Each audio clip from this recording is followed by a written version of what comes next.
You are now listening to the Ron Paul Radio Network. Radio for the revolution.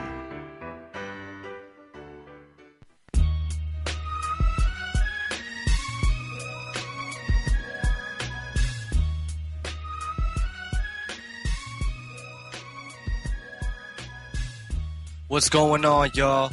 I'm your host, and you're back. You're listening to Occupy the Media.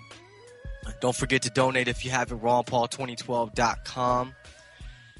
And yes, if you haven't heard, spread the word. Newt Gingrich is dropping out. They said the announcement should be coming next week. I'm not sure why they're waiting that long, but that is coming. And, so I came across this article here. Just came out about 5 hours ago. From Policy Mike, Ron Paul wins Washington, on track to be nominated at 2012 GOP convention. The Ron Paul delegate strategy seems to be working, and he could very well be nominated at the Republican National Convention in Tampa in late summer. The Texas Libertarian has based his entire 2012 presidential campaign on the ability to win over state delegates. Rather than winning the popular vote, to do this, Paul has utilized an extensive grassroots campaign network to influence local officials, who in turn would influence the higher-up officials.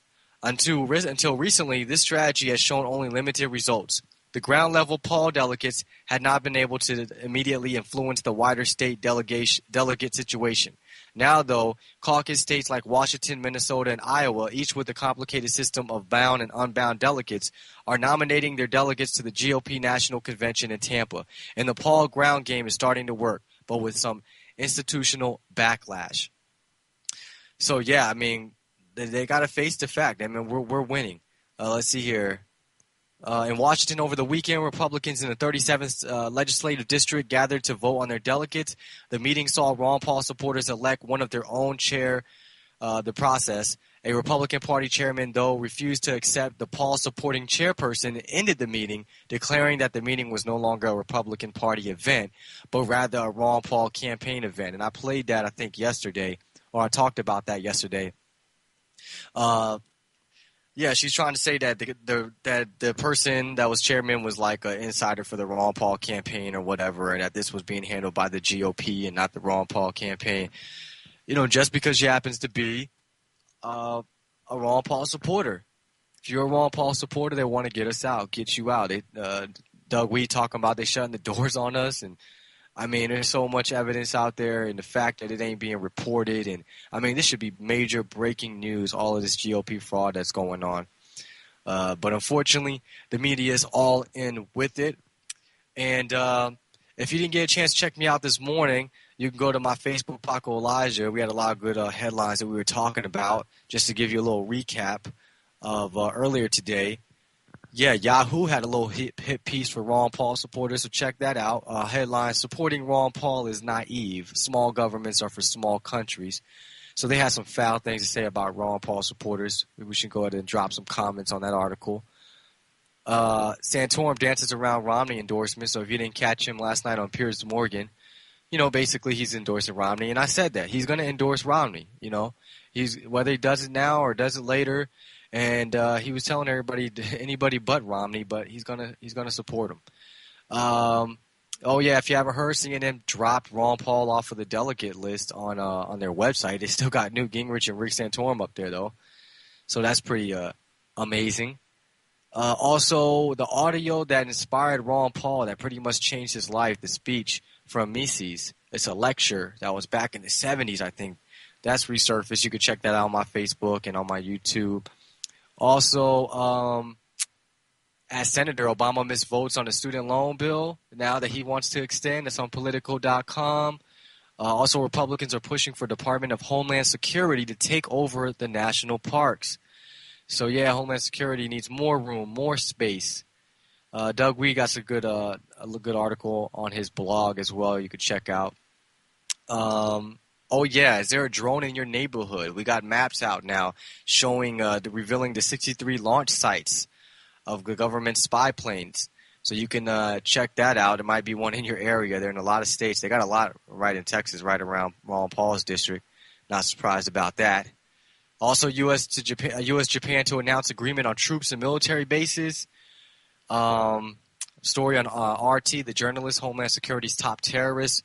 Basically, Homeland Security is getting caught watching people, spying on people's Facebook, arresting people who they know is a threat to them. So that's a good article. Check that out. And then child labor laws. Department of Labor is trying to have it to where if you're under 18, you're not able to do any more farm work. You're not able to do no work for your parents on the farm or anything like that. So that's an interesting article, which is amazing. I can't believe what we're coming to. But then again, I can.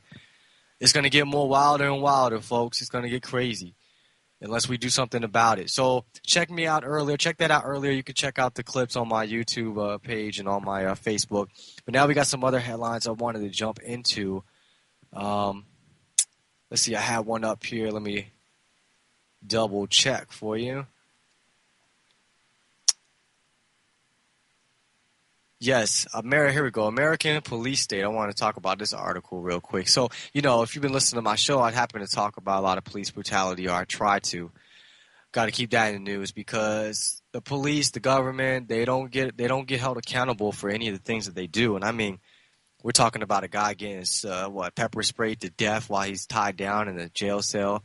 A guy that goes to see his brother at jail and gets beat up. He's not even in jail. He's just going to visit his brother. But because he brought a cell phone, the cops beat him up. I mean, it's going all over crazy. So we got one right here where we actually have a good police officer that's fighting for the people, that respects us. The United States is sent into a hellish police state continues and appears to only get worse as the years go by. The case of Officer Regina Tasca of the Bogota Police Department in New Jersey is a troubling example of just how far gone some law enforcement agencies are today. In this case, Officer Tasca is being declared psychologically incompetent for stepping in to save an emotionally disturbed young man from a brutal beating at the hands of police. Here at the end, the lie, I have covered just a few of the troubling things police are able to get away with, such as murdering elderly tourists with pepper spray. Let's see, what else? Bringing up examples of other police brutality. The things that police officers end up actually getting in trouble for tend to be outright absurd, like mowing the lawn in shorts. Yet no one is held responsible for the most, crazy violations like those listed above. Officer Regina O'Deal started back in April of last year when she turned on her dashboard camera before attempting to stop two officers from brutally beating a 20-year-old emotionally disturbed man. It was just a matter of days after Tasca stepped in to defend the helpless man that she was informed she was being suspended without pay. 1 year later, and she is still suspended and awaiting her eternal trial.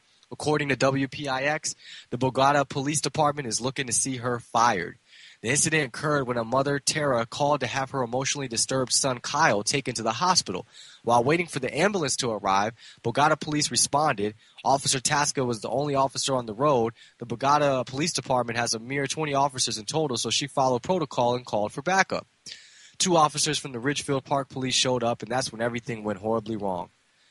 Now, the Ridgefield Park officer automatically charges and takes Kyle down to the ground. I was quite shocked, and he's doing that. Another Ridgefield Park officer flies to the scene in his car, jumps out, and starts punching him in the head, Officer Tasca described. I mean, what is this? This is the police gangsters, man. They'll just beat you down. Because people are just dummies to the police. Anyways, it's Paco. You're listening to Occupied Media. We'll be back.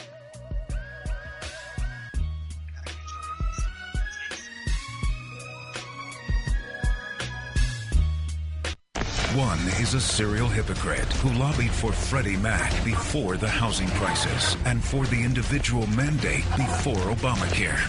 Another, a counterfeit conservative who opposes right to work, massively increased spending, and funded Planned Parenthood. Finally, a flip-flopper who's been on all sides, supported TARP bailouts, and provided the blueprint for Obamacare.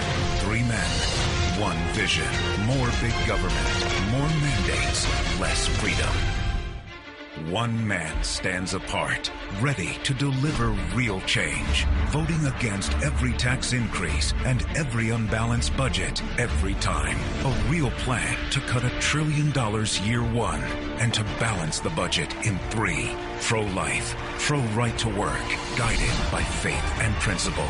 Ron Paul, the one who will restore America now. I'm Ron Paul, and I approve this message.